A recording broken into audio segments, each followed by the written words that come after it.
হ্যাঁ, আমাদের ডেপুটেশন সম্পূর্ণ হয়েছে। আমাদের যে 15 দফা দাবি আমরা সুন্দরভাবে তুলে ধরেছি এবং তিনি আমাদের 15 দফা দাবি প্রত্যেকটাই শুনেছেন এবং উনি আশ্বস্ত করেছেন, বিশেষ করে এই দিনহাটা মহকুমার মধ্যে ওবিসি সংক্রান্ত যে রিভ্যালিডেশনের ইস্যু, সেই ইস্যুগুলোকে দ্রুত সমাধান করে দিবেন।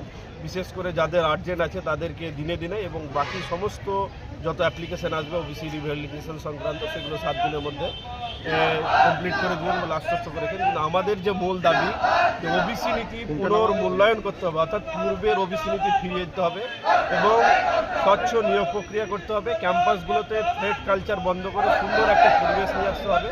এই দাবি আমরা তুলে ধরেছি, তিনি আশ্বস্ত করেছেন এই দাবি ডিএম এর মাধ্যমে তিনি সিএম এর কাছে পৌঁছাবেন এবং আমরা ওনাকেও বলেছি যতক্ষণ না পর্যন্ত আমাদের এই দাবি আদায় হবে ততক্ষণ পর্যন্ত এসআইও ছাত্র যুব সমাজকে নিয়ে আন্দোলন পরিচালনা করবে।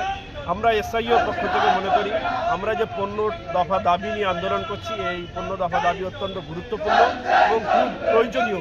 এই 15 দফা দাবি যদি বাস্তবায়ন হয় তাহলে পশ্চিমবঙ্গের শিক্ষা ব্যবস্থার একটা আমূল পরিবর্তন আসবে, শিক্ষার একটা পজিটিভ পরিবেশ আসবে।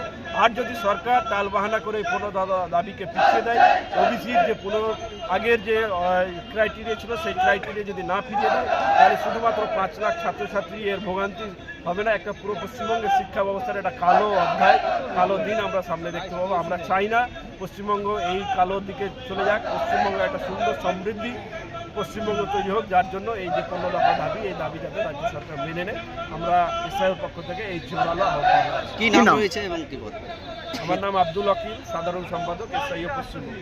কি বললো আপনাদেরকে?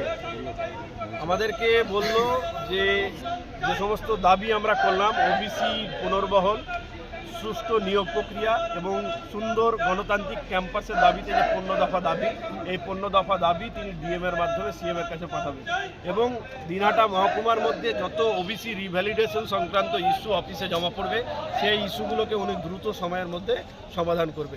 কিন্তু আমরা এসডিওর মাধ্যমে রাজ্য সরকারের কাছে দাবি জানাতে চাই যে শুধুমাত্র ওবিসি রিভ্যালিডেশন করলেই হবে না, ওবিসির যে পূর্বের নীতি ছিল, যে সম্প্রদায় এ ক্যাটাগরির মধ্যে ছিল তাদেরকে আবার এ ক্যাটাগরির মধ্যে নিয়ে আসতে হবে। পূর্বের ওবিসি নীতিটাকে দ্রুত বাস্তবায়ন করতে হবে।